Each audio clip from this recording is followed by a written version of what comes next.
I was halfway through pricing my vintage Elvis clock radio thing still lights up and croons, can't help falling in love, like it's 1962 when the sound of squealing tires on gravel broke the peaceful Saturday morning air.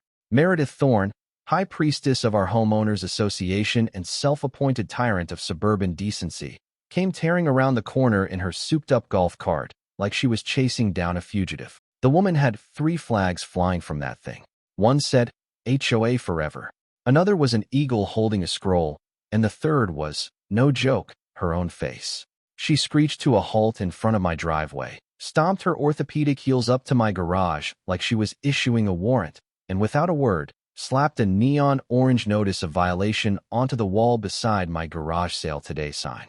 I stood there blinking, holding a porcelain Elvis bust in one hand and a half-eaten donut in the other, as she turned to me with the smugness of someone who just outlawed joy.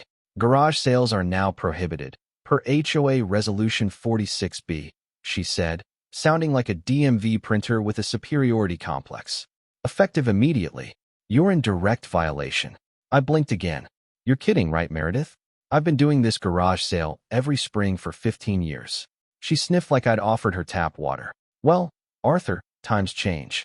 Property values are sensitive, and these displays of clutter attract the wrong sort of attention. She turned back to her cart, adjusting her visor and sunglasses, which sat crooked atop a very unfortunate beehive hairdo that probably hadn't been updated since Reagan. Take it down, or there will be consequences, she said over her shoulder before zooming off like a villain in a lawn care commercial.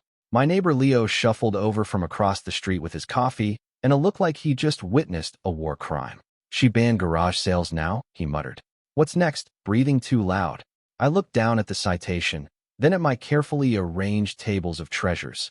Vintage records, comic books, teacups, an entire bin labeled cool crap $1. A few neighbors had already started arriving, hoping to score deals and donate to the little charity bin I always kept out for the Children's Cancer Fund.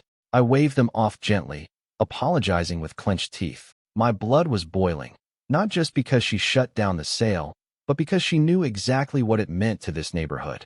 Every year, this sale brought folks out of their homes. People who barely said hello all winter would gather in my driveway, haggle over old blenders, and share stories about their kids or their dogs, or how bad the HOA was screwing them this time. And now Meredith, queen of bylaws and buzzkills, had outlawed community. That afternoon, I sat on my porch with Leo and Mrs. Rossi, a 72-year-old firecracker who once chased a solicitor off her lawn with a broom. She'd been fined last month for her garden gnome having non-compliant facial features. Don't ask.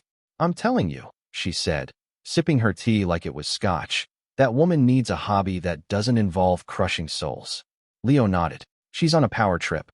She fined me $50 for having a Christmas wreath up in January. I leaned back in my chair and let the silence settle for a moment, then smiled slowly. You know, she banned garage sales, but I didn't see anything about auctions.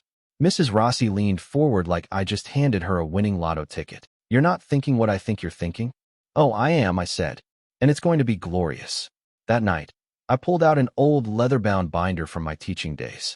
Before retirement, I spent 35 years as a high school drama teacher, directing plays and coaching kids who thought Shakespeare was a type of sandwich.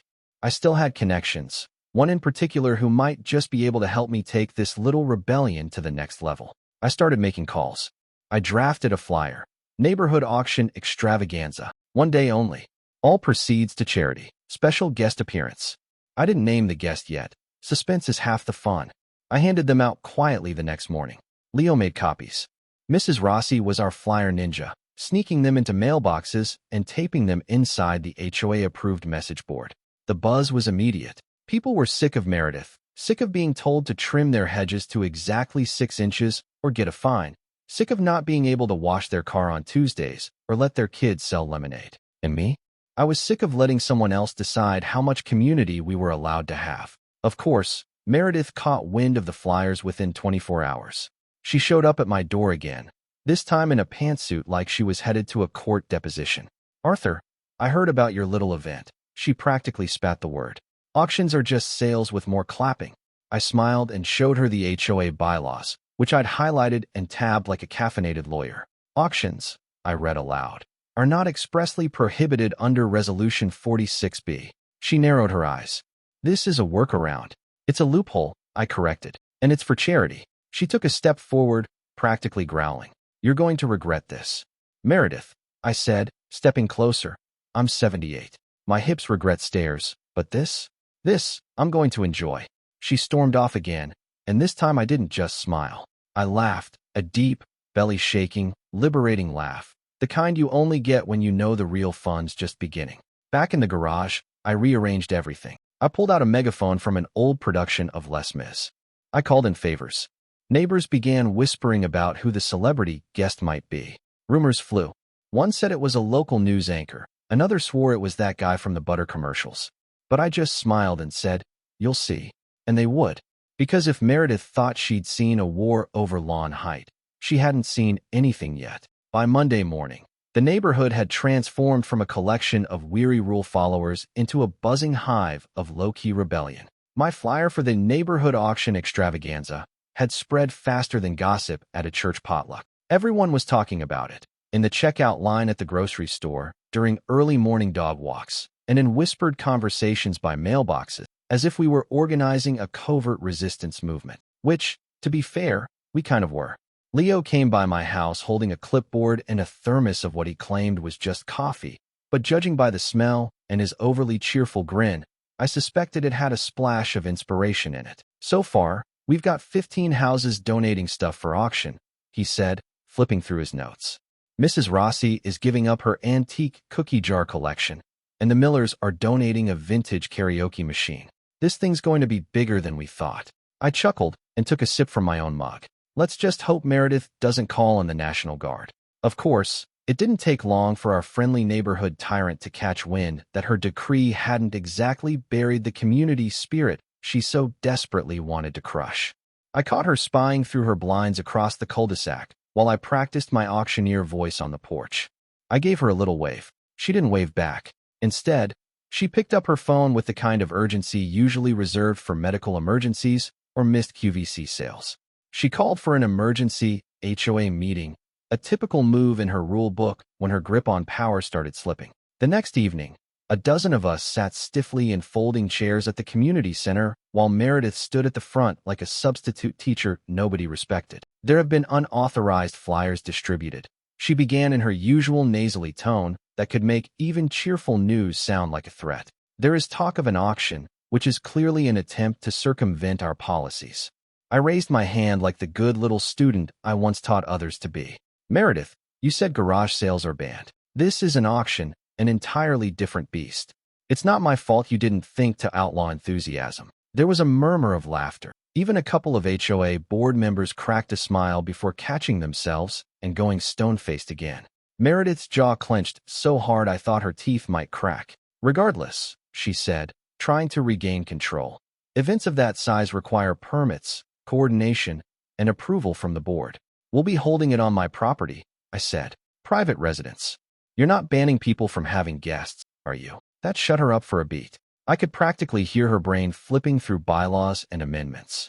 She knew she couldn't stop me outright, not without exposing just how much of this was about power and not policy. She dismissed the meeting early, clearly rattled, and left in a huff, barking at the board members to follow her like a general retreating from a failed invasion. The very next day, my garage became ground zero for rebellion. Neighbors dropped off boxes of goodies, old board games, faded vinyls, ceramic frogs, and even an unopened shake weight that someone swore was a gag gift but looked suspiciously well used. I organized everything by category, labeled the items, and even built a little stage out of old pallets and plywood I had lying around. I strung up lights, borrowed a mic from the community center under the excuse of neighborhood morale efforts, and gave Leo a clipboard to keep track of bids. Mrs. Rossi brought a cowbell, not because we needed one, just because it felt right. That afternoon, I got a call, a very specific call, a voice I hadn't heard in nearly 2 decades. Arthur, came the deep, familiar boom. You crazy old man. I heard you need some star power. It was Marcus Vance, former student, current B-list TV actor turned TikTok sensation, best known for playing Detective Duke in the early 2000s and now famous for doing ironic cooking videos with his rescue parrot. I had taught him drama in his sophomore year, coached him through his first heartbreak, and wrote his recommendation letter for Juilliard. "Marcus, my boy," I said, grinning. "You still owe me for that time I lied to your parents about the fire alarm accident during our production of Sweeney Todd." He laughed. "I owe you more than that. I'll be there Saturday, and I'm bringing the bird." I nearly dropped my phone. If Meredith had been rattled before, this was going to send her over the edge. I kept Marcus's visit quiet, let the mystery build. The flyer only said, "Special celebrity guest," and the guesses kept getting wilder. Some folks were convinced it was Dolly Parton. Others said it was that guy from the local furniture commercial with the giant mustache. Meanwhile, Meredith was unraveling. She drove her golf cart past my house 3 times a day, trying to catch us in the act of some violation. She even called animal control when she heard barking, only to discover it was just Leo's motion-activated Halloween decoration. We were winning, not just legally but spiritually. The neighborhood felt alive again, like the old days when people actually talked to each other without screens or fines in the way. Then came Thursday. Meredith returned, not alone this time, but flanked by 2 HOA board members and a man in a suit who looked like he'd lost a bet. "Arthur," she said, her voice tight and rehearsed, "we've received a formal complaint about your event. Concerns of crowd control, noise, parking violations." I looked at the suited man. "And you are?" "I'm the HOA's legal consultant," he replied. "Just here to advise." "Wonderful," I said. "Then perhaps you can confirm whether or not a private auction held on private property, with consent from all immediate neighbors, constitutes a violation of any specific clause in Resolution 46B. He opened his folder, flipped a few pages, paused. "Technically, no." Meredith's face went full tomato. She muttered something about neighborhood decay and stormed off, her entourage scrambling after her. That night, we celebrated quietly. Leo brought homemade moonshine labeled legal loophole juice, and Mrs. Rossi toasted to the death of dictatorship. The auction was only 2 days away, and while we still had no idea how Meredith would try to sabotage it next, one thing was certain. We weren't just having an auction anymore. We were reclaiming our right to be a community, one ceramic frog at a time. By Saturday morning, the neighborhood had transformed into something out of a feel-good movie montage, the kind with upbeat banjo music and kids chasing bubbles in slow motion. My front yard was almost unrecognizable. Streamers, lawn chairs, canopies, tables full of random treasures, and even a hot dog stand courtesy of the Peterson twins, who had apparently decided their culinary dreams started with frankfurters and expired ketchup packets. The homemade stage stood proudly in the center of it all, strung with Christmas lights and a borrowed disco ball that rotated lazily in the breeze. People trickled in, some carrying items to donate, others just there to witness the spectacle. You could feel the excitement humming in the air, like the neighborhood had been holding its breath for years and was finally exhaling in laughter and defiance. Leo was at the entrance with a clipboard, sporting sunglasses and a straw hat that made him look like a cruise director on a budget. Mrs. Rossi had set up a folding table with auction paddles made from paper plates and popsicle sticks. She handed them out with the seriousness of a blackjack dealer in Vegas. "Bid smart, bid loud, and don't let Meredith win," she instructed each person. Someone set up a Bluetooth speaker playing classic rock, and for the first time in years, kids were running through sprinklers without fear of a citation. There was joy, honest to God, unpermitted, non-regulated joy. Of course, it wouldn't be a real neighborhood event without the Queen of Misery herself making a dramatic entrance.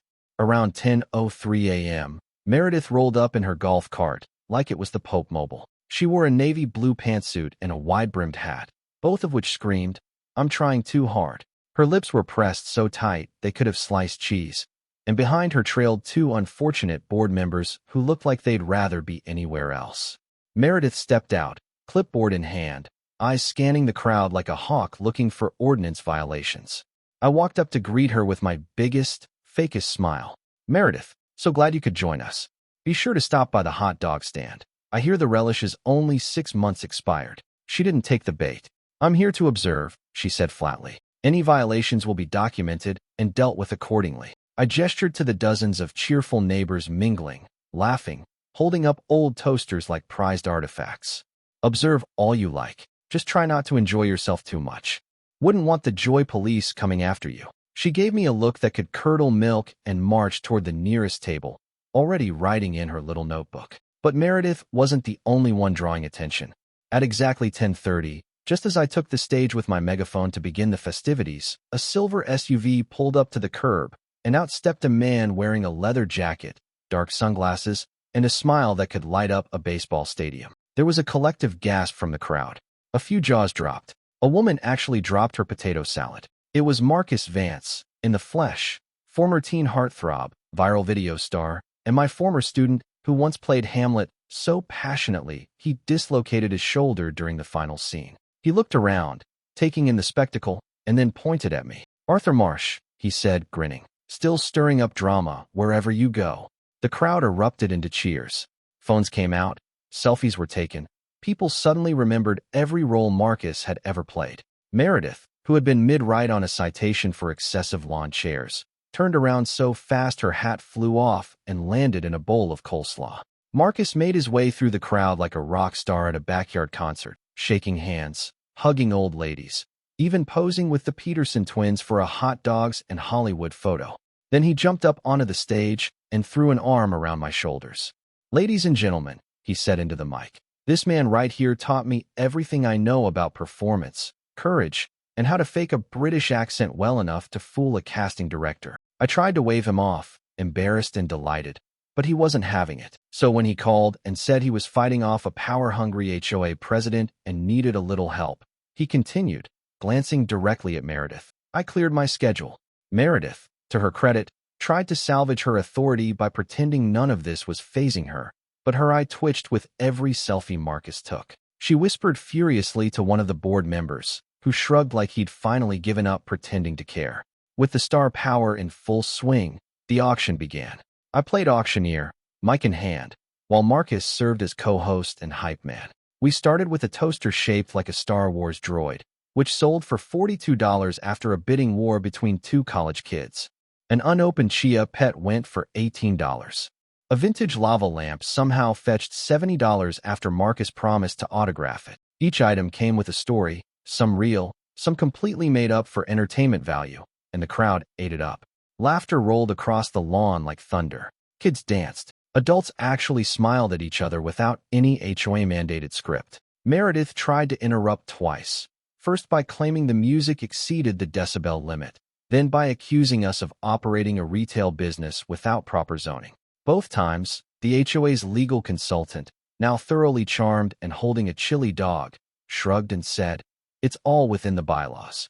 Her frustration reached critical mass when Marcus invited 3 little girls up to auction off their old dolls and helped them each raise $20. "They're conducting unauthorized commerce," she shouted. "This is illegal." One of the girls looked up at her and said, "It's for kids with cancer." That shut her up faster than a judge's gavel. By noon, the place was buzzing with energy. We'd raised nearly $2,000. The neighbors were happier than I'd seen them in years. And Meredith, our beloved tyrant, was standing alone near her golf cart, arms crossed, watching her iron grip crumble beneath the weight of a community, finally remembering what it meant to be a neighborhood. Marcus wrapped an arm around me again as the last item went up for auction, a dusty old snow globe that Leo swore was haunted. "You did it, Arthur," he said. "You reminded people why we live next to each other in the first place." I looked out at the crowd, all smiling, chatting, clapping. "We did it," I said, one weird item at a time. And just as Meredith began to sulk her way back to her cart, defeated but not quite ready to surrender, Marcus leaned into the mic one last time and said, "Hey Meredith, we're having a karaoke night next Friday. Want us to save you a mic?" The crowd roared with laughter. Meredith didn't reply. She just drove off, her hat still soggy with coleslaw. And for the first time in a long time, the neighborhood didn't feel like a collection of properties. It felt like a community again. By Sunday morning, the glow from the auction still hung in the air like the scent of fresh popcorn. Everyone on the block was riding high off the success, with neighbors swapping stories about their favorite moments and joking about who had overpaid for what. Leo couldn't stop bragging about the vintage coffee grinder he snagged, even though it didn't work and made a grinding noise like it was possessed. Kids were reenacting the snow globe bidding war like it was an epic battle from a superhero movie. And for once, you could feel the invisible grip of the HOA start to loosen just a little. People were walking taller, smiling easier. It felt like we had actually pulled something off, something bigger than we'd realized. But if joy was gasoline, Meredith was the garden hose trying to wash it all away. She struck first thing Monday. Most of us were still asleep or enjoying our coffee when the letters arrived. Thick white envelopes slid under doors, tucked into mailboxes, or in my case, shoved between the cushions of the wicker bench on my porch like a passive-aggressive threat. Inside was a citation. Actually, multiple, a stack stapled together like a legal sandwich. Unauthorized event, excessive foot traffic, temporary signage violations, noise pollution, improper use of decorative lighting. The last one simply read, suspicious use of inflatable flamingo, Section 4C. Leo called me within seconds, his voice somewhere between disbelief and laughter. She cited me for unlawful banner display, Arthur. It was a bedsheet that said welcome in Sharpie. One by one, the neighbors called, texted, or showed up at my porch in a slow parade of outrage. Mrs. Rossi was furious. Her citation included a threat of daily fines if she didn't remove the cowbell from her porch within 24 hours. It's art, she snapped. What's next? Outlawing wind chimes. The Millers were fined for operating a commercial food operation because of their hot dog stand, even though they hadn't taken a single dime. It was like Meredith had taken a fire hose of bureaucracy and aimed it at every shred of fun we had left. I tried to stay calm. I really did. But seeing the joy we'd built get trampled by fine print and Meredith's brittle smile lit a fire in me I hadn't felt since I directed my last high school production. I marched straight to the HOA office, located in the back corner of the community center behind the vending machines, and found Meredith at her desk, typing like she was angry at the keyboard. You went too far, I said, holding up my citations. Even for you. She didn't look up. Arthur, rules exist for a reason. We can't have chaos every time someone wants attention. This wasn't about attention, I snapped. It was about community, something you wouldn't recognize if it was printed on a regulation-approved banner and hung on your own garage. She looked up then, and her eyes were cold. You violated policy. You embarrassed the board. You made a mockery of my authority in front of a crowd and on camera, no less. You don't get to play the hero and walk away without consequences. I stared at her, realization dawning.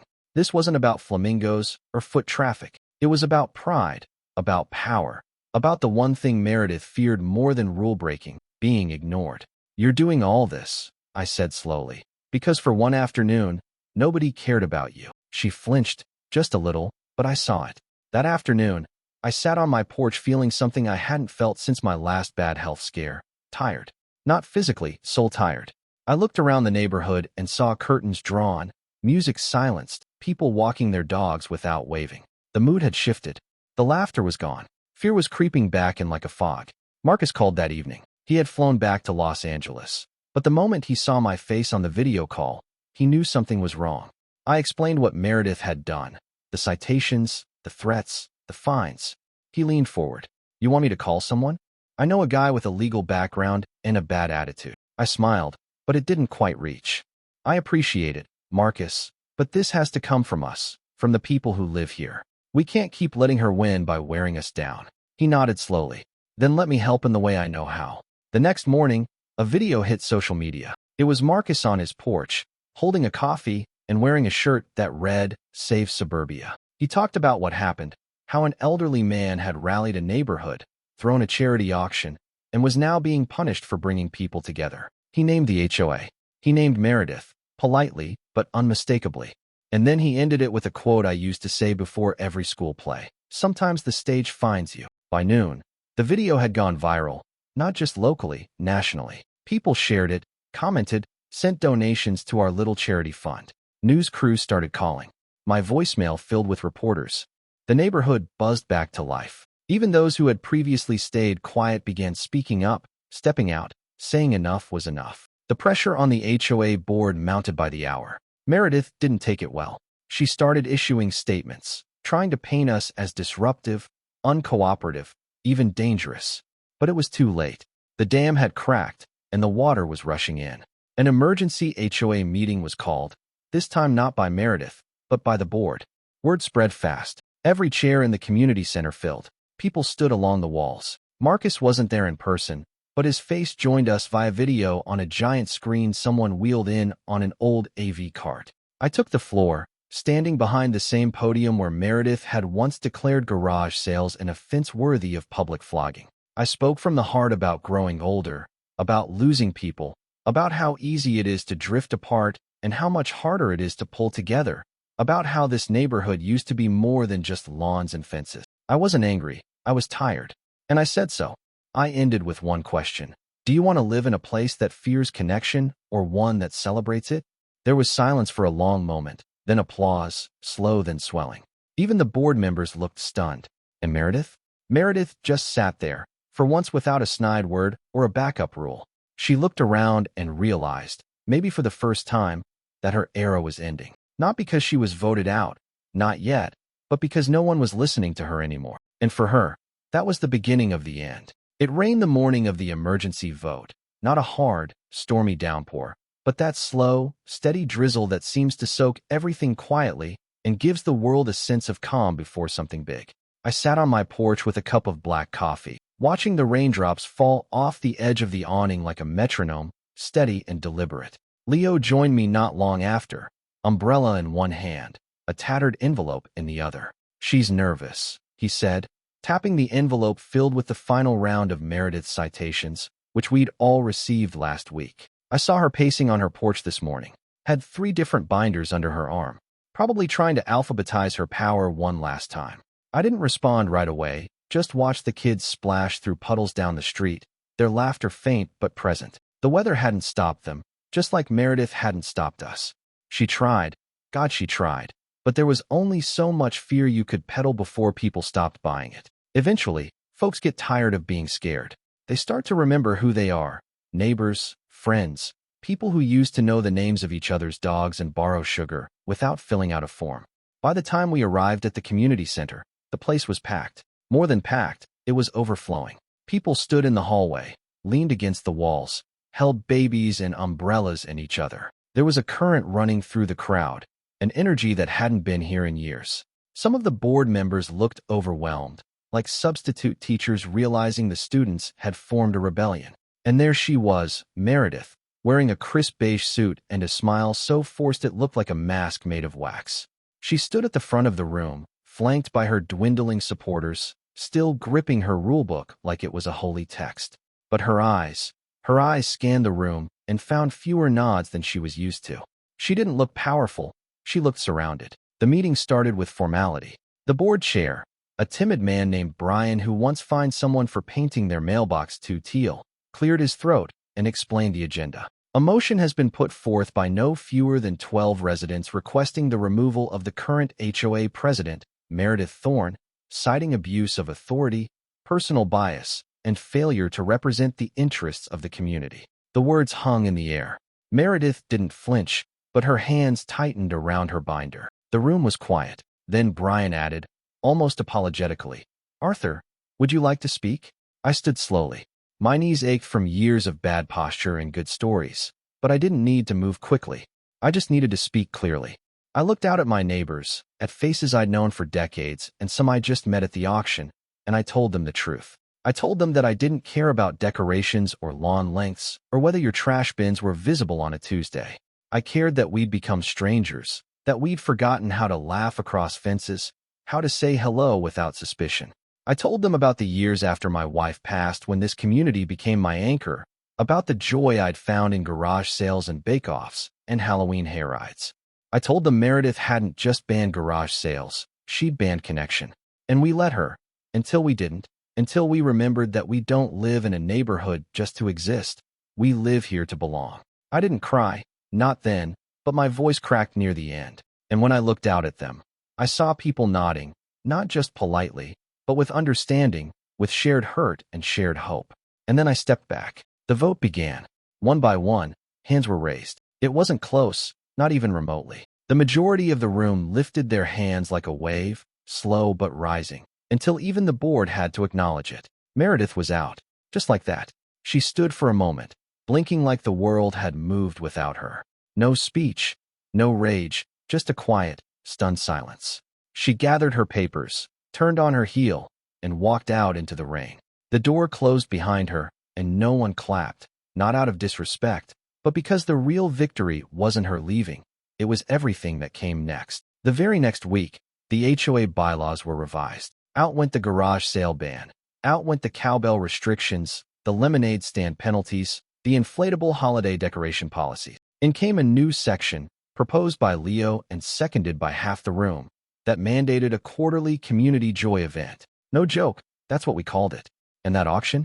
It's now an annual tradition, official, sanctioned, celebrated. We renamed it the Arthur Marsh Neighborhood Auction. I fought the name, but they ignored me. Even made a banner spelled my name wrong the first time, but I didn't mind. It's the thought that counts. Marcus sent another video the day the new bylaws passed. This one showed him standing next to a banner in LA that read, "Don't let your neighborhood become a no-fun zone." He thanked us for the inspiration and offered to perform at next year's event. Said he'd bring the bird again too. The kids cheered when they heard. But the best moment came 2 weeks later. I was back on my porch, feet up, Elvis radio playing softly, when I saw Meredith drive by. No golf cart this time. Just her Prius, moving slowly past my house. She didn't stop, didn't wave, but she looked, and I looked back. I didn't smile. I didn't gloat. I just nodded, a small, simple gesture. We had both played our parts, but the story was finished. The auction came and went again that year, and then again the next. We raised more money, laughed louder, and made sure every new neighbor got a warm welcome and a paddle. And as I sat there, surrounded by good people, good food, and good stories, I realized something. Meredith had tried to kill a garage sale, but what she really did was spark a revival, not with fear, but by reminding us what mattered so much we were willing to fight for it. I built a festival instead, and in doing so, we built something even better. A community that finally remembered how to love being neighbors again. And that, my friend, is how I ended up with a snow globe that might be haunted, a viral video that made me a local legend, and a yearly event named after me that features live karaoke, inflatable flamingos, and absolutely zero permission slips. Not bad for an old drama teacher with a megaphone and a grudge.